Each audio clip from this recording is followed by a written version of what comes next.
ఒకసారి ఊహించండి, రాత్రి సమయం చుట్టూ నిశ్శబ్దం. ఒక మామిడి తోటలో రెండు భారీ గజరాజులు నడుస్తున్నాయి. వాటికి తెలియదు, కొన్ని అడుగుల ముందే వాటి ప్రాణాలు తీసే ఒక కనిపించని ఉచ్చు ఉంది. ఒక్క క్షణం, ఒక్క స్పార్క్, ఒక భారీ అరుపు, ఆ తర్వాత అంతా నిశ్శబ్దం.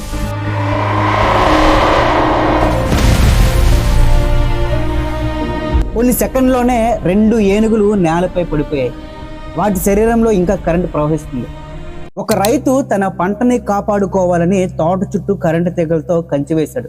కానీ తీగల్లో చిక్కుకున్నవి పందులు కాదు, జింకలు కాదు, రెండు భారీ గజరాజులు. ఒక్క క్షణంలో అవి నేలపై పడిపోయాయి. మన దేశంలోనే, మన ఆంధ్రప్రదేశ్లోనే జరిగింది.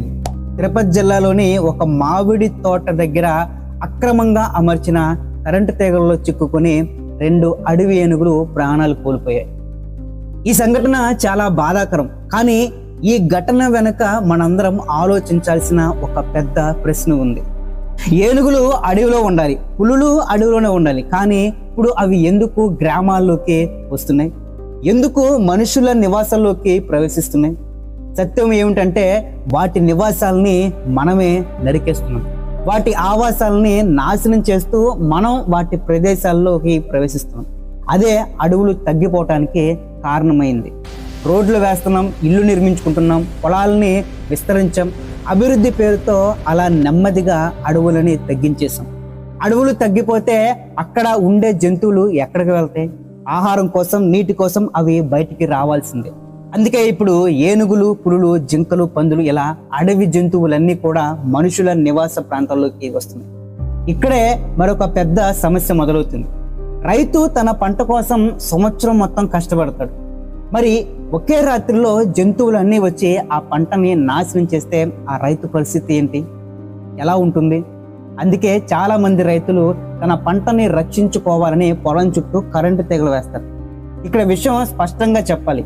చాలా మంది రైతులు ఇలా చేసేది వాటిని చంపాలనే ఉద్దేశంతో కాదు, తన పంటని రక్షించుకోవాలని అలా చేస్తారు.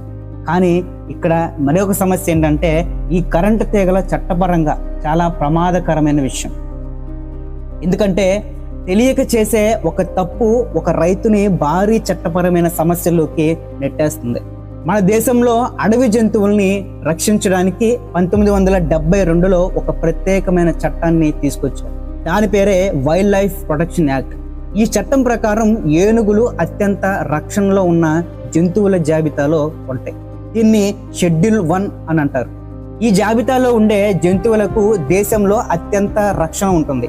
ఈ జాబితాలో పులులు, సింహాలు, చిరుతలు, ఏనుగులు, జింకలు, నెమళ్ళు, వీటితో పాటు కొన్ని అరుదైన జాతులు అటవీ జంతువులు లాంటివి ఇందులో ఉన్నాయి. ఈ జంతువుల్ని చంపినా లేదా వాటికి హాని చేస్తే చట్టం చాలా కఠినంగా శిక్షిస్తుంది. వైల్డ్ లైఫ్ ప్రొటెక్షన్ యాక్ట్ ప్రకారం ఏనుగుల్ని చంపితే కనీసం 3 సంవత్సరాల జైలు శిక్ష పడుతుంది. కొన్ని కేసుల్లో 7 సంవత్సరాల వరకు జైలు శిక్ష పడుతుంది.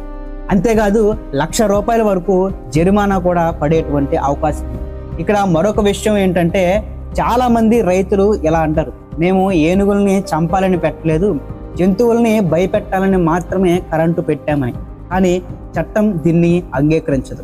ఎందుకంటే కరెంటు ఉచ్చు అంటే ఎలక్ట్రిక్ స్నేర్స్, ఇవి ఇల్లీగల్ హంటింగ్ మెథడ్గా పరిగణిస్తారు. అంటే చట్టపరంగా చూస్తే ఇది వేట చేసినట్టే.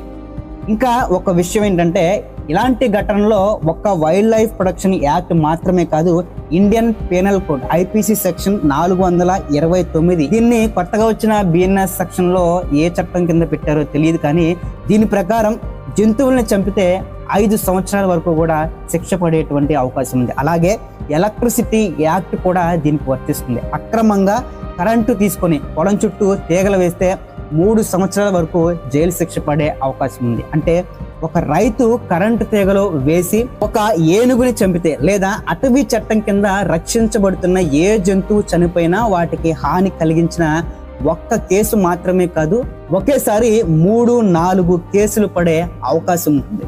ఇప్పుడు ఇంకొక ముఖ్యమైన విషయం తెలుసుకోవాలి. పొలం చుట్టూ ఫెన్సింగ్ పెట్టడం పూర్తిగా నిషేధం కాదు, కానీ దానికి కొన్ని నిర్దిష్ట నియమాలు ఉంటాయి. ఫారెస్ట్ డిపార్ట్మెంట్ అనుమతి లేకుండా డైరెక్ట్గా కరెంట్ ఇవ్వటం చట్టవిరుద్ధం. కానీ సోలార్ ఫెన్సింగ్ లేదా పల్స్ ఎలక్ట్రిక్ ఫెన్సింగ్ లాంటి నిర్దిష్ట ప్రమాణాలతో అనుమతితో మాత్రమే వీటిని చేయాలి. అవి కూడా జంతువుల్ని చంపేలా కాకుండా కేవలం భయపెట్టే స్థాయిలో మాత్రమే ఉండాలి. ఇప్పుడు మనం ఇంకొక కోణంలో కూడా ఆలోచించాలి. ఏనుగులు ఎందుకు పొలంలోకి వస్తున్నాయి? అవి దుష్టాలు కావు, అవి ఆకలితో వస్తాయి. అడవులు తగ్గిపోతున్నాయి, ఆహారం తగ్గిపోతుంది, అందుకే వాటికి దొరికే ఆహారం కోసం పంట పొలాల వైపు అవి వస్తాయి. అందుకే నేడు మన దేశంలో హ్యూమన్ వైల్డ్ లైఫ్ కాన్ఫ్లిక్ట్ అనేది పెద్ద సమస్యగా పెరిగిపోతుంది. అంటే మనిషి మరియు అడవి జంతువుల మధ్య ఘర్షణ. ఇలాంటి పరిస్థితుల్లో రైతులు కూడా ఇబ్బందులు పడుతున్నారు. అందుకే రైతులు ఉపయోగించగల ఇంకా మంచి మార్గాలు ఉన్నాయి. ఉదాహరణకు ఇందాక చెప్పినట్టుగా సోలార్ ఫెన్సింగ్, ఫారెస్ట్ డిపార్ట్మెంట్ సాయంతో ట్రెంచ్లు తవ్వడం, తేనెటీగలు బాక్సులు పెట్టడం. అలాగే మన డిప్యూటీ సీఎం పవన్ కళ్యాణ్ గారు ఆంధ్రప్రదేశ్కి ఒక నూతన ఏఐ టెక్నాలజీని తీసుకొచ్చారు. అది ఎలిఫెంట్ అలర్ట్ సిస్టమ్. ఇవి చట్టబద్ధమైన మార్గాలు. రైతులు కూడా వీటిని ఉపయోగించడం చాలా సురక్షితమైనవి. ఈరోజు తిరుపతి జిల్లాలో జరిగిన ఘటన మనందరికీ ఒక పాఠంగా చూపబడుతుంది.